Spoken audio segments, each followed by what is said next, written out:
started out like any other basketball game at the Devaney.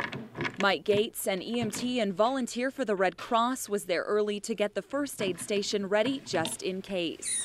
We probably average at least one call a game. He says those are usually bumps and bruises, but this time it was a man whose heart stopped. We rolled him over and determined that he was in full code. Luckily, he had help from a passerby, Beth Nelson. She started CPR while Mike grabbed the defibrillator. He shocked him twice before turning the patient over to LFR. It's a neat, simple device that anybody can use it. I mean, it tells you verbally, it shows you by a picture. I mean, it's just kind of like a no-brainer. AEDs, when used with CPR, can be a sudden cardiac arrest patient's best bet at survival. I mean, it's just a neat thing to have. They should be everywhere. Mike would know. He's also Cortland's volunteer fire chief with 30 years of experience. He doesn't do it for the recognition, but he and Beth are now emergency medical heroes. They're honored, but mostly just happy to have saved a life. Honestly, the biggest award was to shake the guy's hand. Because of their quick thinking, this story has a happy ending. The victim, Gary Riken, a season ticket holder, will be back in his seats once again.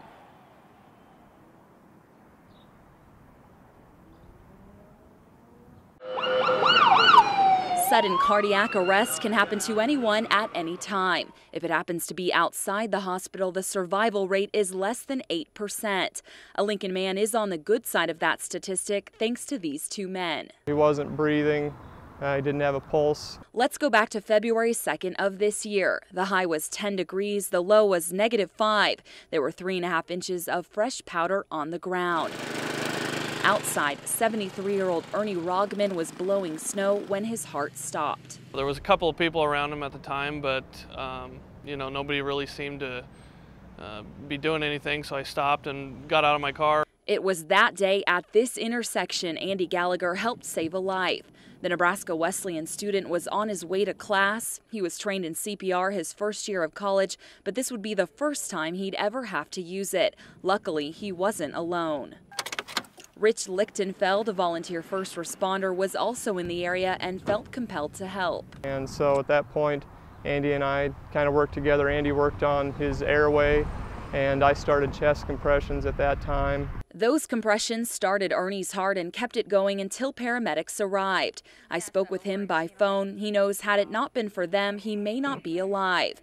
Ernie considers them heroes and says in today's world, not many people would have stopped.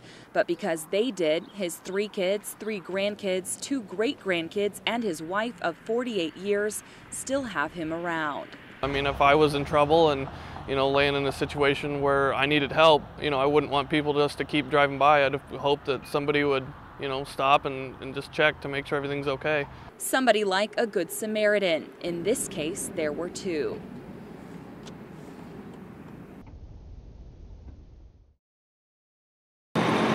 Call it the right place at the right time for Mike Mollendor, Jamie Kraft, and Brent Foxhoven.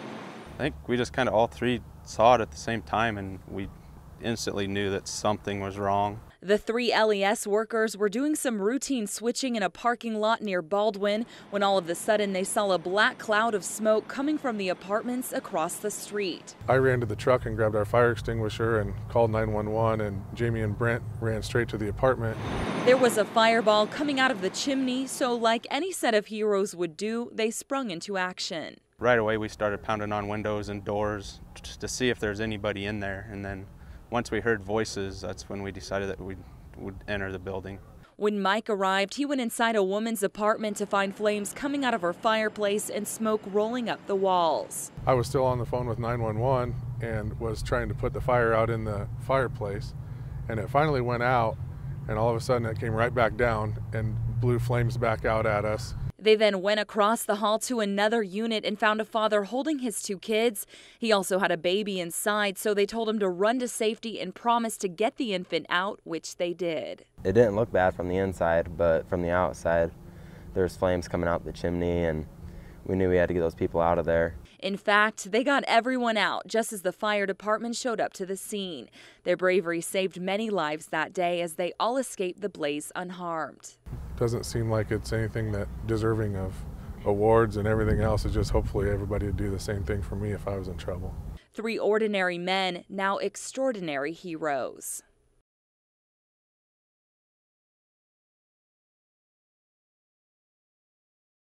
Hey, here's the front doors here. A late-night trip to a Lincoln grocery store was anything but ordinary for Michelle Roach. She went inside for a bottle of shampoo and came out a hero, all because of a teenager stealing alcohol. You hear drop it, you're gonna end up getting hurt. Drop the bottle, and he wouldn't drop it, and so he went after the cashier, and they ended up in a little scuffle. And he dropped the bottle and he fell and slid through the glass. He sliced his hand pretty bad but still tried to get away. That's when she took action. Michelle says she wasn't going to let him get out the door, so before he could, she tackled him, flipped him over and held him to the ground until police arrived. So I scooted over like this and just casually scooted towards the doors in between, and I was able to grab him.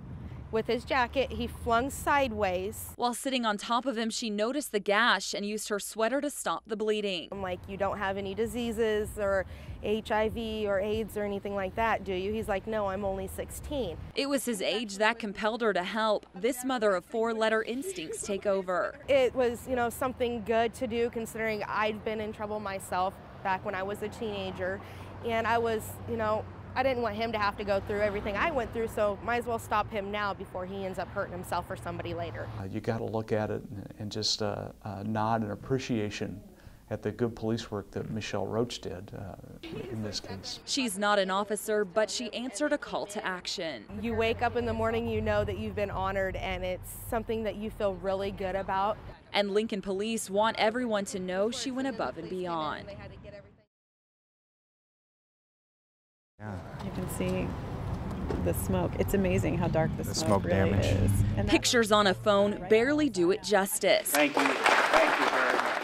Awards for bravery just begin to tell the tale. They put themselves at risk in a set of dangerous circumstances. A few days before Christmas, Chris Sanchez and Karen Jordan Anderson risked their lives to save others. I saw a guy running down the hill screaming, "Fire, fire." That night, Chris was on his way home from work at UPS when he noticed flames leaping from a second-story balcony at this apartment complex on South Folsom.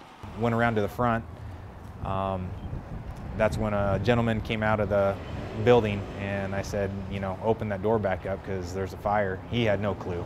Karen was nearby and saw him running towards the inferno. They teamed up. While he raced upstairs, she knocked on doors below. I said, you got second because I was going up. After checking apartments on the first floor, she ran upstairs and convinced a woman with developmental disabilities to leave. By the time we made it to the doorway, it was starting to get very, very smoky.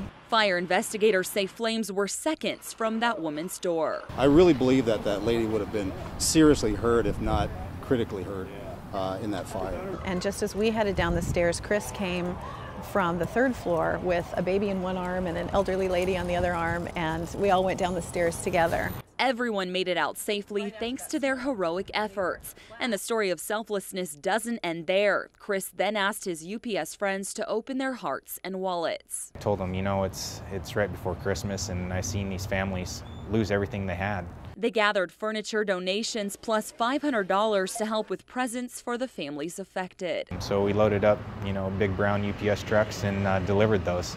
In the end, lives were saved, and so was the true spirit of the holiday.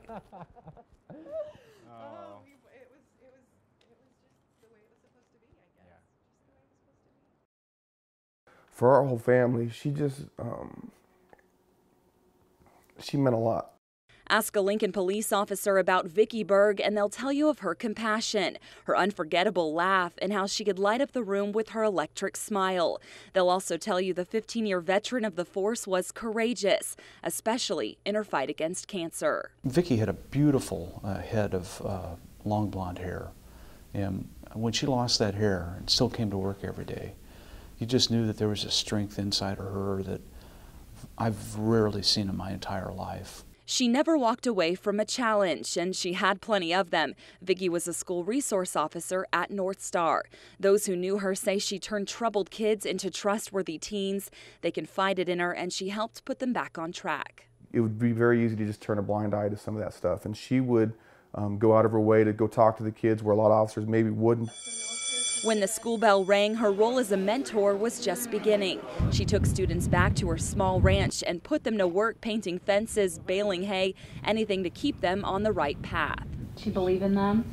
Yeah, quite a bit. So, I mean, it takes a lot of trust to bring a kid out here that's been in trouble. When Vicki relapsed in 2008, her husband Jess Roberts was by her side. This is the barn, and then we wanted to get the 40 across the road, and then we were going to build a house across They made plans for the future, but lived in the present until January, when she lost her fight 3 months after her 40th birthday. This place was their dream. They were supposed to have many more years together. In fact, this is a picture from their wedding day, November 2010. They're newlyweds. While Vicki's husband says it's heartbreaking she's no longer here, he takes comfort in knowing her legacy will live on. Vicki left her mark on everything, from riding horses. She taught you all about it, huh? Oh yeah, she's the one that came up with all these fancy ones. To the many lives she touched, and that will carry on through generations of students thanks to a Vicki Berg Memorial Scholarship in her honor. It's to help the kids who otherwise would never be able to go to college. She was a role model, a loving wife, and a friend beyond the badge. She wasn't a cop, so to speak. She was an actual person. Someone Officer Kenny Morrow would come to know quite well. The way that I feel, there was people that were at the school that felt the same way. There was people that at LPD that felt the same way. They just felt like they lost one of their best friends. She just made everybody feel that way. Even Police Chief Tom Cassidy. That's why she'll never be forgotten. But we've got her picture in her prime hung on the wall downstairs. And I've got a little sticker with her badge number on it on the window of my office. And my memories of Vicki are all pleasant.